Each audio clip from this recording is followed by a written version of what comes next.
Chers amis internautes, chers sympathisants, mes chers concitoyens, ceux d'ici et de la diaspora, bonjour.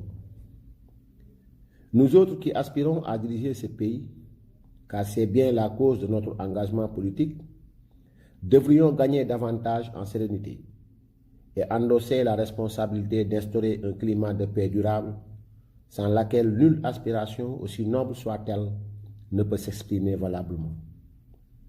La démocratie est en danger quand des impulsions éclipsent la raison, quand l'invective masque les perspectives. La démocratie est menacée quand l'exemplarité vient à manquer, affirmait François Hollande.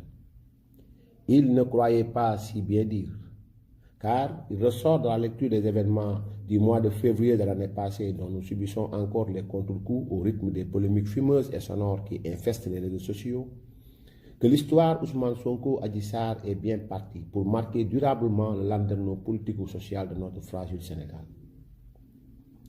Il y a des malheurs impossibles à passer sous silence. Il y a des tragédies qui empêchent d'avancer de la nature de celle qui aura coûté au Sénégal 14 vies innocentes, dont le deuil ne peut être fait en l'absence d'une justice qui en désigne les responsables et juge les coupables. De culpabilité, justement, parlons-en.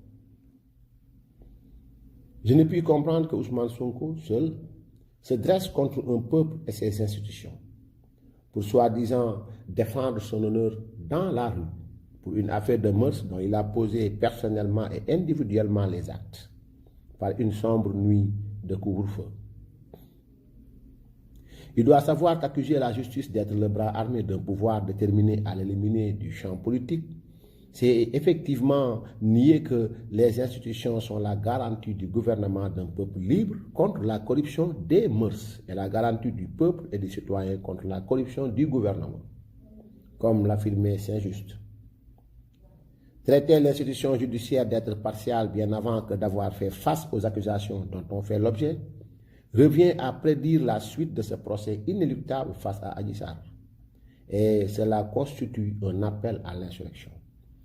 Une cynique manière de dire à l'opinion de se dresser sur le chemin de la justice, en empêchant par la force que la loi règle cette histoire entre adultes responsables. Nier est l'art de ceux dont les actes sont en disgrâce avec leur discours, disait bien fort à propos Patrick Louis Richard.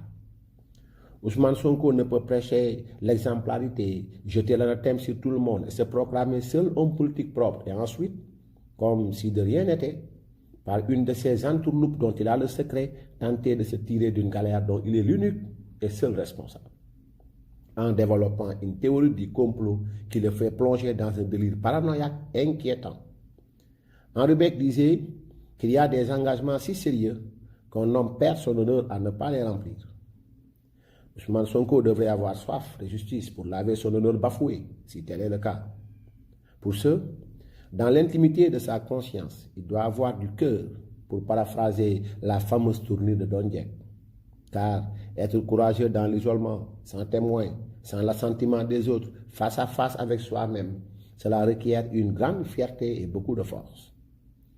La conscience ne ment pas, elle est véridique dans son jugement. Avoir autant de morts sur la conscience pèse, certainement. L'homme qui se regarde dans ce miroir et entend sa voix lui dire clairement qu'il est coupable ou responsable des actes qui ont conduit à la situation insupportable de tension permanente dans laquelle baigne le pays doit se sentir bien mal dans sa peau.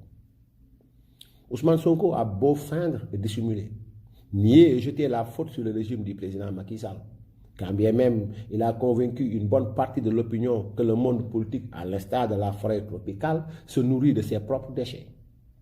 Nous n'en passons pas moins que nous finissons toujours par avoir le visage de nos vérités, selon la belle formule d'Albert Camus.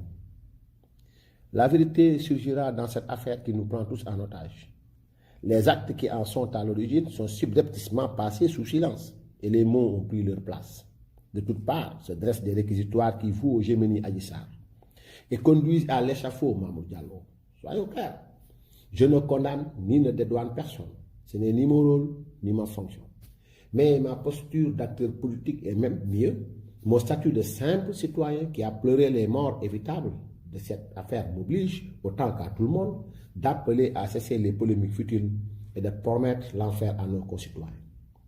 Que les principaux protagonistes de cette sombre tragédie sachent, une bonne fois pour toutes, qu'on est souvent traqué par la vérité et obligé de lui rendre les armes.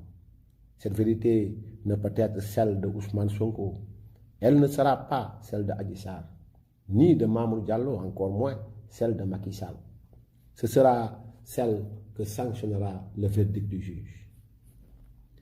Chers amis, internautes, chers followers, je viens de vous lire une très belle contribution de mon ami Cissé Kanda. Et je sais très bien que vous en ferez bon usage à toutes et à tous ceux-là qui se battent jour et nuit pour un Sénégal de paix et de stabilité. Je souhaite un Ramadan Moubarak.